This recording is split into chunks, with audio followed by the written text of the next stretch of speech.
Bonjour et bonne écoute. 3.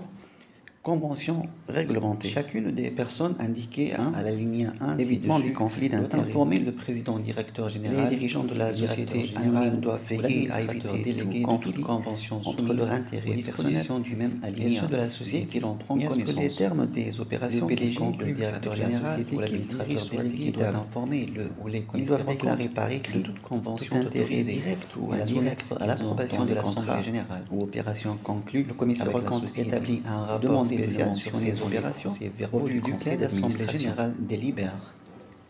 2. Des opérations soumises à participer à l'opération ou qui a un intérêt indirect ne peut prendre part au vote. 1. Ces actions ne sont pas prises directement pour le calcul du score interposé entre la société d'une part 4. Et le président de son conseil d'administration par l'Assemblée générale, son administrateur délégué, son directeur général, leur effet à l'égard des généraux adjoints, sauf lorsqu'elles sont annulées pour dol.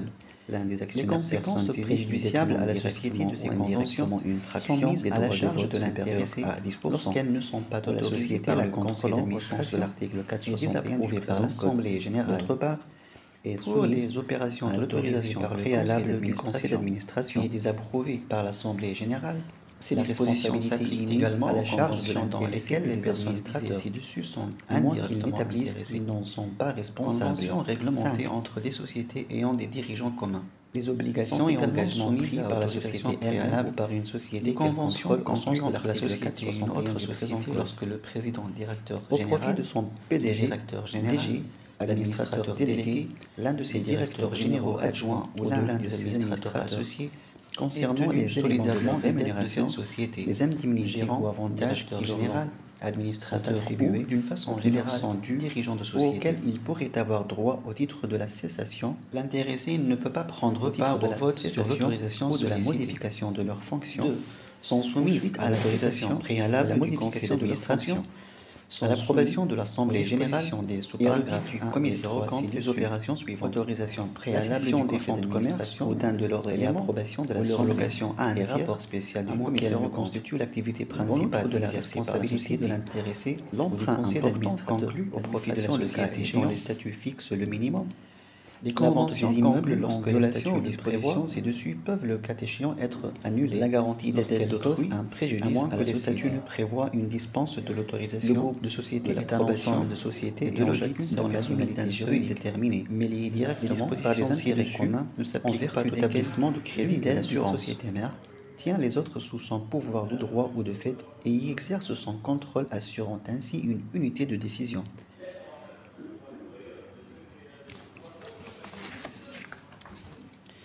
La démarche de contrôle des conventions réglementées est alors la suivante. La personne concernée doit informer le PDG, le DG ou l'administrateur délégué de toute convention. Autorisation du conseiller d'administration. Le PDG, le DG ou l'administrateur délégué doit informer le ou les commissaires aux comptes de toute convention autorisée. Le commissaire aux comptes établit un rapport spécial sur ces opérations. La convention est soumise à l'approbation de l'Assemblée générale, AG. Grand B. Convention réglementée au sein des sociétés anonymes à directoire et conseil de surveillance. Selon l'article 252 du CSC, les dispositions de l'article 200 du même Code des sociétés commerciales sont applicables aux opérations conclues entre la société et les membres du directoire, le directeur général unique ou les membres du conseil de surveillance. Petit a. Les conventions libres. Il s'agit de conventions portant sur des opérations courantes entrant dans le cadre de l'objet social de la société et conclues à des conditions normales. Elles échappent à la procédure légale de contrôle. Petit b. Les conventions interdites. Les mêmes conventions interdites prévues par l'article 200 du CSC sont applicables pour les sociétés anonymes à directoire et conseil de surveillance. Les personnes visées par l'interdiction sont les membres du directoire et les membres du conseil de surveillance, ainsi que leurs conjoints, ascendants, descendants et toute personne interposée, prête-nom. Les représentants permanents des personnes morales membres du conseil de surveillance. Il convient de constater qu'aucune disposition spécifique n'a été prévue aux établissements bancaires et financiers en ce qui concerne les conventions interdites, ce qui risque d'engendrer un problème juridique pour ces établissements. Il est à noter également que toute convention qualifiée d'interdite conclue entre la société et les personnes susvisées est nulle. C. Les conventions réglementées. Les personnes visées par l'article 252 du CSC sont les membres du directoire, le directeur général unique ou les membres du conseil de surveillance, les représentants permanents des personnes morales membres du conseil de surveillance sont également visés par l'article 252 du CSC. En effet, l'article 240 du CSC stipule qu'une personne morale peut être nommée au conseil de surveillance. Lors de sa nomination, elle est tenue de désigner un représentant permanent qui est soumis aux mêmes conditions et obligations et qui encourt les mêmes responsabilités civiles et pénales que s'il était membre du conseil, en son nom propre, sans préjudice de la responsabilité solidaire de la personne morale qu'il représente. Toutes les conventions réglementées prévues par l'article 200 du Code des sociétés commerciales sont applicables aux sociétés anonymes à directoire et conseils de surveillance. Grand C. Conventions réglementées au sein des sociétés à responsabilité limitée, SARL. Petit A. Convention réglementée. Selon l'article 115 du CSC, toute convention intervenue directement ou par personne interposée entre la société et son gérant associé ou non, ainsi qu'entre la société et l'un de ses associés, devra faire l'objet d'un rapport présenté à l'Assemblée générale, soit par le gérant, soit par le commissaire aux comptes s'il en existe un. Ces dispositions s'appliquent également selon l'alinéa 2 de ce même article aux conventions passées avec une société dont un associé est solidairement responsable, gérant, administrateur directeur général ou membre du directoire ou membre du conseil de surveillance et simultanément gérant ou associé de la société à responsabilité limitée. Il y a noté que l'article 115 traite de toutes les conventions pour les cas des SARL et que le législateur tunisien n'a pas prévu de convention libre pour ce type de société. Petit b. Convention interdite. L'article 116 du Code des sociétés commerciales précise qu'il est interdit à la SARL d'octroyer des crédits, y compris les découverts en compte courant, ou d'avaliser ou de garantir les engagements envers les tiers des personnes suivantes: les gérants de la société, associés ou non, les associés personnes physiques sous quelque forme que ce soit et les représentants légaux des personnes morales associées, les conjoints, ascendants, descendants des personnes visées ci-dessus. Les conventions conclues avec les associés personnes morales d'une SARL sont assimilées à des conventions réglementées, étant donné qu'elles n'ont pas été considérées comme conventions interdites au niveau de cet article 116 du Code des sociétés commerciales. Grand D. Contrôle des conventions réglementées. Les trois étapes de contrôle des conventions réglementées sont les suivantes: l'autorisation du conseil d'administration ou du conseil de surveillance, l'information du commissaire aux comptes et l'approbation de l'Assemblée générale des actionnaires ou associés. Petit a. L'autorisation du conseil d'administration ou du conseil de surveillance pour les sociétés anonymes. Le conseil d'administration ou le conseil de surveillance devrait être informé de toute convention préalablement à sa conclusion. Selon l'article 249 du Code des sociétés commerciales, le membre du directoire ou du conseil de surveillance intéressé est tenu d'informer le conseil de surveillance dès qu'il a connaissance d'une convention à laquelle l'article 200 du présent code est applicable. De ce fait, il est clair qu'en cas de convention conclue avec un dirigeant dans le cas d'une société gérée par un directoire et un conseil de surveillance, l'obligation d'information revient au dirigeant intéressé. Cette disposition s'applique logiquement aux sociétés anonymes gérées par un conseil d'administration. En ce qui concerne les autres conventions conclues avec les tiers, le PDG, le DG ou le cas échéant, le directoire devrait informer le conseil au préalable. Une fois informé, le conseil aura à statuer sur l'autorisation qui doit avoir lieu avant la conclusion de la convention. Elle doit être spéciale et ne concerne qu'une convention déterminée. Elle ne peut pas être générale. Chaque convention à autoriser doit faire l'objet d'une délibération particulière. Il est à signaler que cette autorisation doit être octroyée après délibération contradictoire du conseil d'administration ou du conseil de surveillance suivi d'un vote. L'article 249 du Code des sociétés commerciales précise que le membre du conseil de surveillance concerné par la convention ne peut prendre part au vote sur l'autorisation sollicitée, ni être pris en compte au quorum. Cette interdiction s'étend logiquement aux administrateurs pour le cas des sociétés anonymes gérées par un conseil d'administration, et ce, afin d'éviter que l'administrateur soit jugé partie. Une fois réuni, le conseil délibère sur la convention en question. Il peut à cet effet refuser l'autorisation, s'abstenir de se prononcer sur la convention ou l'autoriser. En cas d'autorisation de la convention par le conseil, celle-ci commence à produire ses effets et il y a lieu d'aviser le commissaire aux comptes de la société. Petit b. Mission et rapport spécial du commissaire aux comptes. Le commissaire aux comptes doit être informé de toute convention autorisée par le conseil, de préférence par écrit ou par une copie du PV du conseil.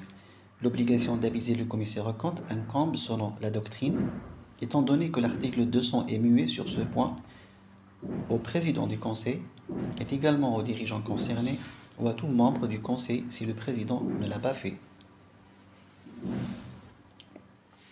Le commissaire aux comptes est tenu de rappeler les dirigeants de l'obligation de lui communiquer les conventions nouvelles autorisées au cours de l'exercice ainsi que les conventions conclues et autorisées au cours des exercices antérieurs et qui contiennent à produire leur effet sur l'exercice en cours, et ce afin de lui permettre de compléter son dossier et d'établir son rapport spécial. Diligence du commissaire aux comptes. Le commissaire aux comptes devrait réunir les informations sur les conventions dont il a été avisé ou qu'il a découvertes au cours de l'accomplissement de sa mission. Il vérifie la concordance de ces informations avec les documents de base dont elles sont issues. Le commissaire aux comptes n'a pas à mettre en œuvre de diligence particulière pour la recherche des conventions, mais il doit être vigilant lors de ses travaux quant à leur existence. Il est appelé ainsi à accorder une attention particulière tout au long de la mission aux différentes conventions qui auraient dû être soumises à autorisation.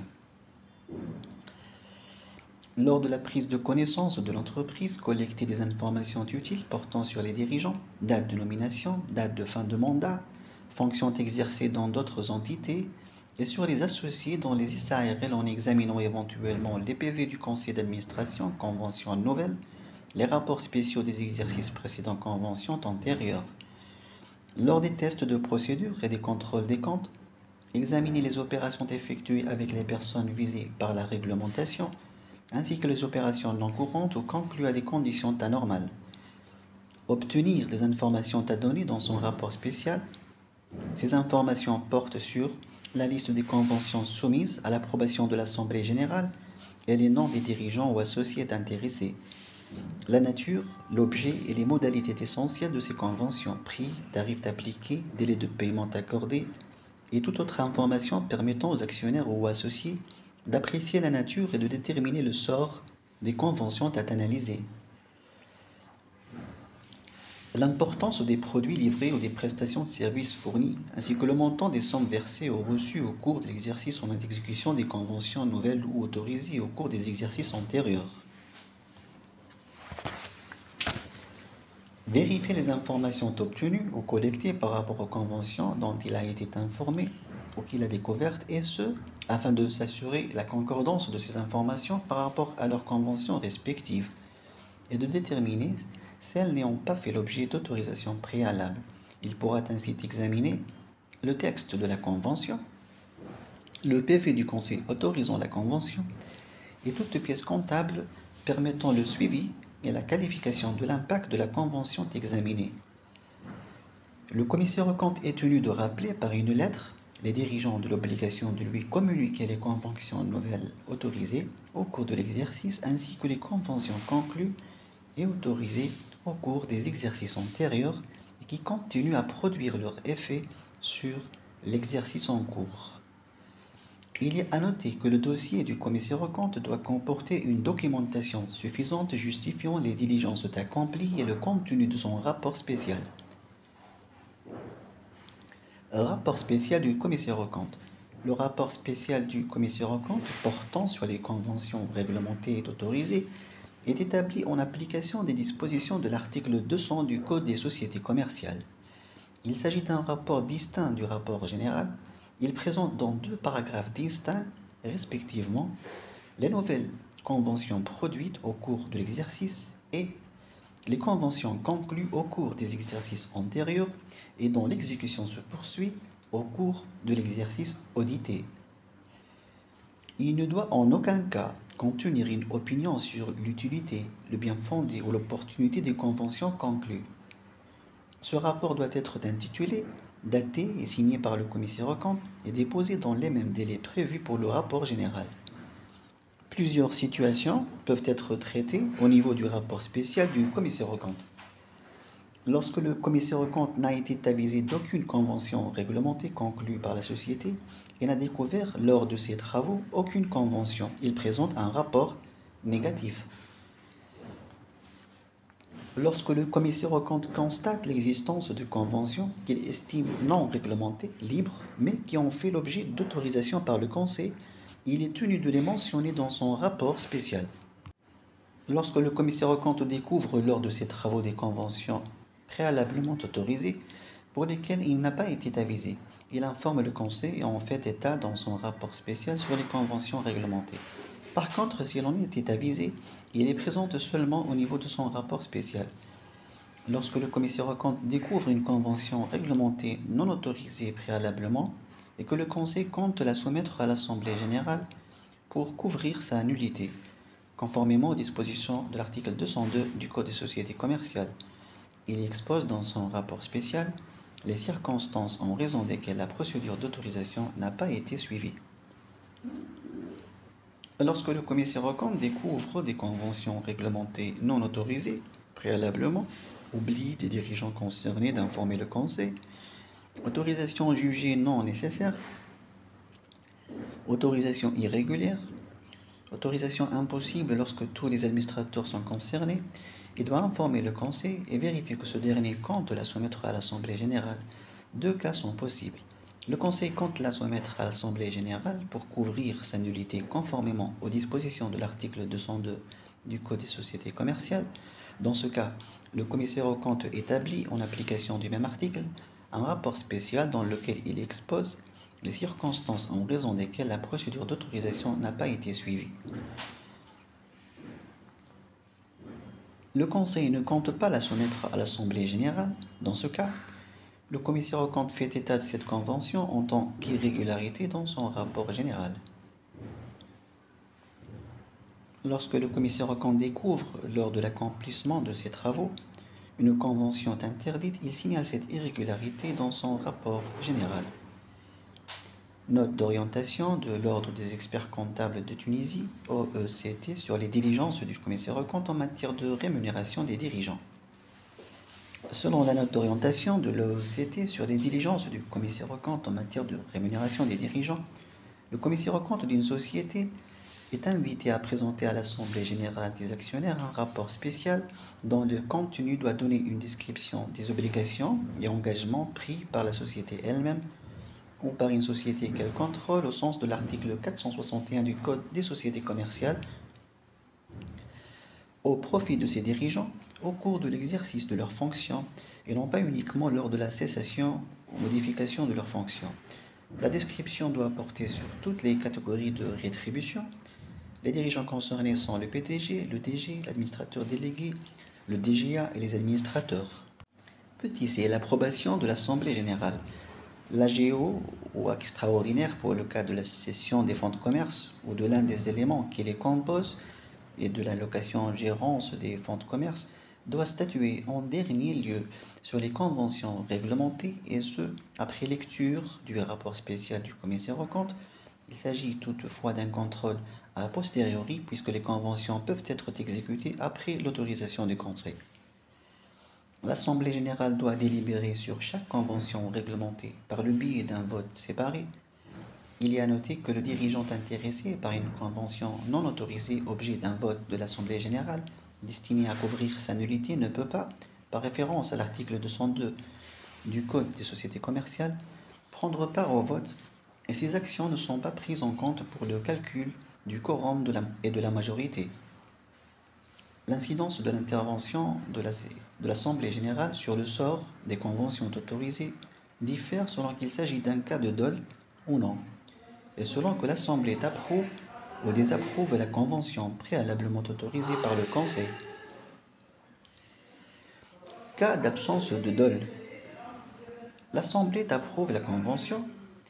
Dans ce cas, la convention approuvée produit ses effets et ne peut faire l'objet d'aucun recours, et ce même si elle a des conséquences préjudiciables.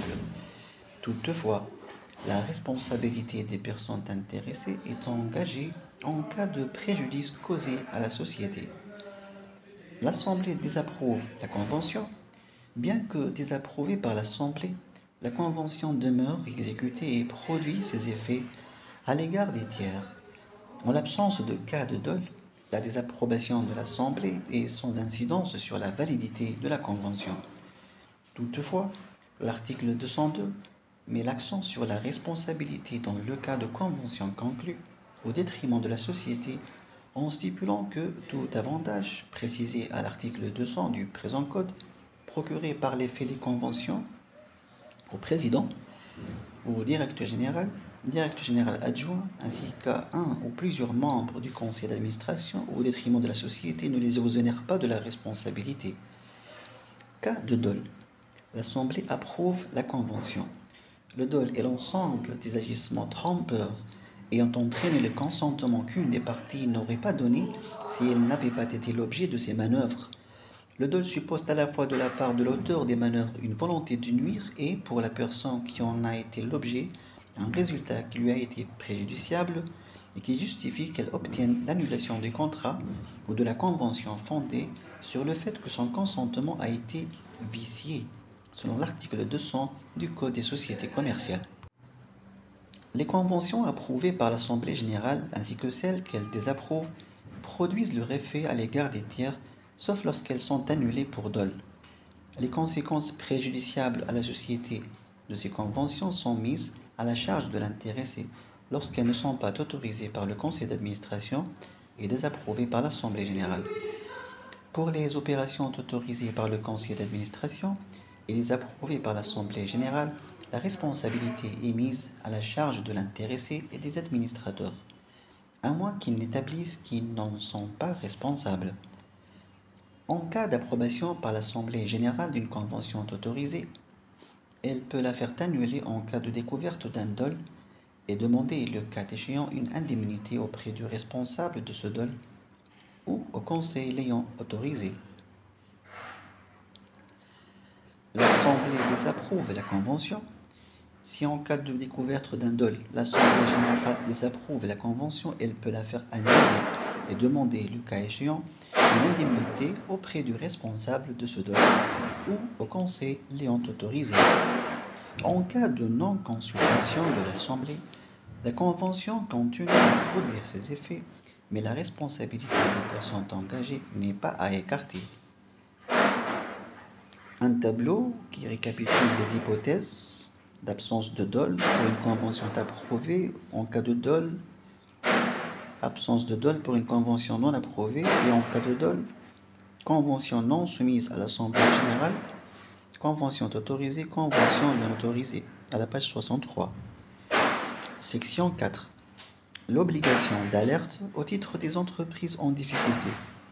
À mettre à jour, loi numéro 36 du 16 avril 2016.